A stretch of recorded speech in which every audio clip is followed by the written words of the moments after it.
అమర్నీతి నాయనారు. నాలుగవ భక్తుడు అమర్నీతి నాయనారు.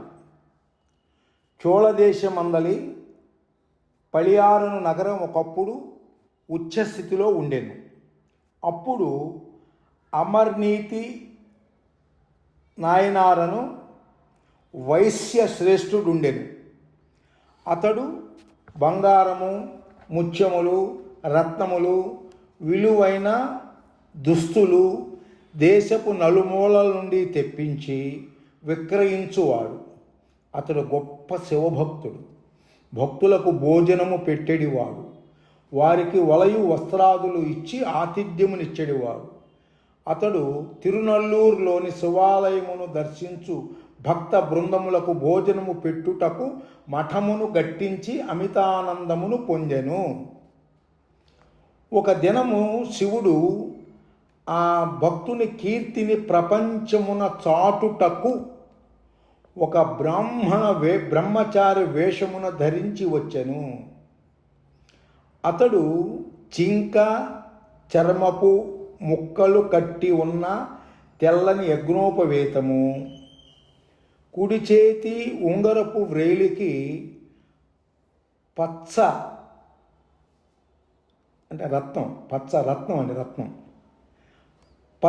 వంటి దర్భ పవిత్రమును ధరించి ఉండెను. కేశములను పైకి ముడివేసుకొనెను. పవిత్ర విభూతితో అతని ఫాలభాగము ప్రకాశించుచుండెను. నడుమునకు మౌంజి మౌంజి అంటే దర్భ మొలత్రాడు. మౌంజి అంటే దర్భ మొలత్రాడు. నడుమునకు మౌంజి ఉండి దానికి కౌపీనము వేలాడుచుండెను. భక్తుల హృదయములలో సదా సుస్థిరములై ఉండి పాప కళంకమును తుడిచివేయుచుండు శివ పాద పద్మములు ఇప్పుడు మట్టి నేలపై అడుగు పెట్టినట్లున్నది. అది గాంచిన పుణ్యాత్ముల హృదయములు ఉప్పొంగుతున్న నిర్మల భక్తి ప్రేమలచే కరిగిపోయినది. ఆ బ్రహ్మచారి దండమునకు అతని కౌపీనాదికములకు దుస్తులు, విభూతి సంచి, దర్భ కట్టి ఉన్నవి. ఆ వటువు తిరునల్లూరు మండపములోనికి రాగానే అమర్నీతి నాయనారు ముఖము ఆనందముతో వికసించెను. అతిథికి మ్రొక్కి అతడు, మీరు ప్రథమముగా మా మఠమునకు వచ్చు భాగ్యమునకు పూర్వము నేనెంత పుణ్యము చేసుకుంటినో అని పలికెను. ప్రచండమైన తన మూడవ నేత్రమును దాచి ఉంచుకొనిన ఆ త్రినేత్రుడు, నీవు భక్తుల కన్నపానాదులు నొసగి నూతన కౌపీనములిచ్చుట విని నిన్ను చూడవచ్చి తిని అనెను. అది వినిన అమర్నీతి నాయనారు, ఈ దినము తమరిచ్చట దయ ఉంచి భుజించ ప్రార్థించుచున్నాను. బ్రాహ్మణోత్తములు ఆచారమును అనుసరించి వంట చేసిరి. తామిచ్చట భుజించి నన్ను అనుగ్రహింప వేడుకొనుచున్నాను అని పలికెను.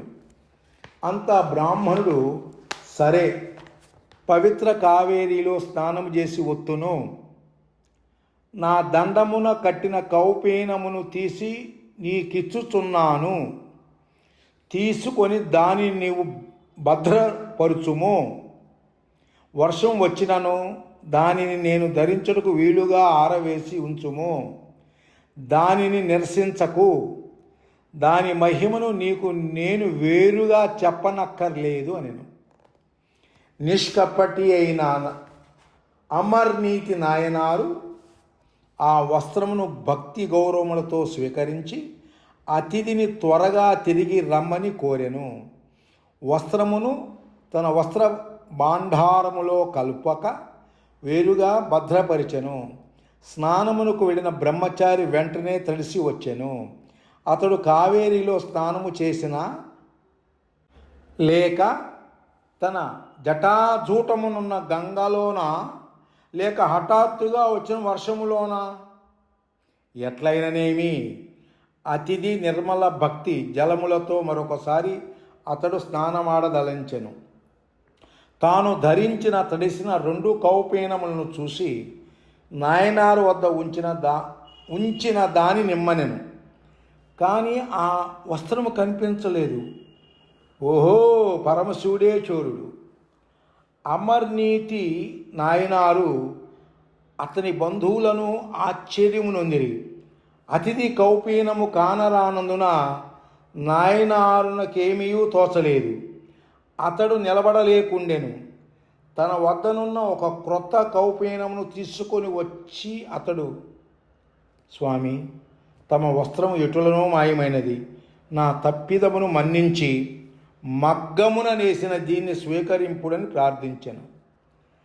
వెంటనే ఆ బ్రాహ్మణుడు మండిపడి, ఆహా, నీ మోసం ఇప్పుడు తెలిసినది.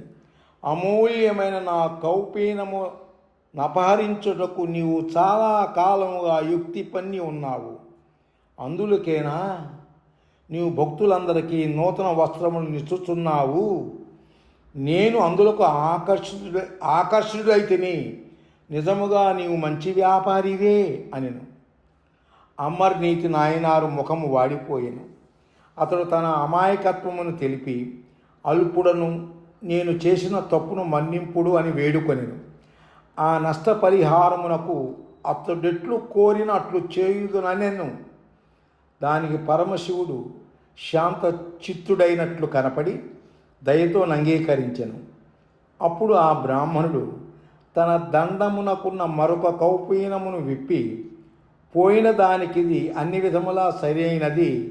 నీ త్రాసులో ఒక తట్టయందు దీనిని ఉంచి మరొక వైపున సరితూగు వస్త్రములు నుంచుము అనెను. అమర్నీతి నాయనారుకు అదెంతో ఉపశమనము కలిగించెను. ఒటువు కౌపీనముతో సరితూచుటకు అతడు ఒక క్రొత్త దానిని తెచ్చెను. కానీ అది సరితూగకుండుట చూచి మిగిలిన వానినన్నిటినీ తెచ్చి కుప్పగా వేసెను. కానీ ప్రయోజనం లేదయ్యను.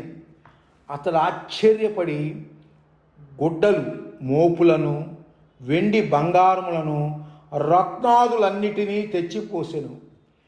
కానీ అవి కూడా చాలలేదు. పరమేశ్వరుడు భక్తుల కానుకల కంటే వారి భక్తియే ఎక్కువ తూగగలదని నిరూపింపదలచెను. పరమేశ్వరుడు భక్తుల కానుకల కంటే, భక్తుల కానుకలన్నింటికంటే వారి భక్తియే ఎక్కువ తూగగలదని నిరూపింపదలచెను. ఐహిక సంపదలన్నీయూ గాని ముల్లోకములలో నేవైనను సరే భగవంతుడు ఇచ్చిన దానితో సరిదూగగలవా? అప్పుడు అసమానుడైన భక్తుడు తన భార్యతోనూ కుమారునితోనూ త్రాసులో ఒక ప్రక్క నిలబడి తూగదలచెను. అప్పటికి అతడు పూర్తిగా గ్రహించలేకపోయినను సత్యమునకు సమీపమున నున్నాడు.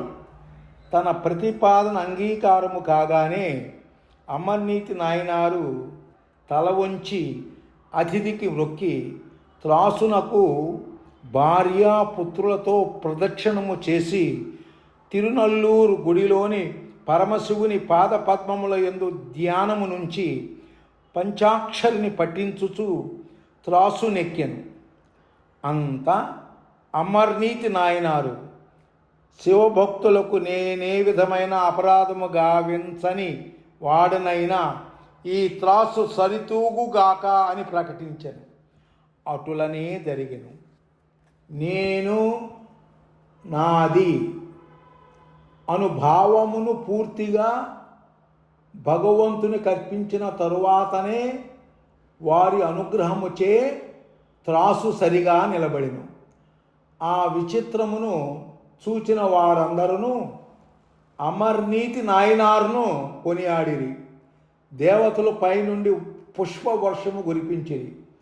ఆ పుష్పవృష్టిలో బ్రహ్మచారి అదృశ్యమయ్యను. సతీ సమేతుడైన పరమేశ్వరుడు అమర్నీతికి తాను ఆలయములో గాంచు రూపములో ప్రత్యక్షమయ్యను. త్రాసులో నిలిచిన అమర్నీతియు భార్యాపుత్రులను శివుని స్తుతించిరి. అప్పుడు ఆ త్రాసు సమానం వలె పైకెగిరి విమానము వలె పైకెగిరి ఆ భక్త కుటుంబమును కైలాసమున శివ సాన్నిధ్యమునకు తీసుకొని వెళ్ళెను.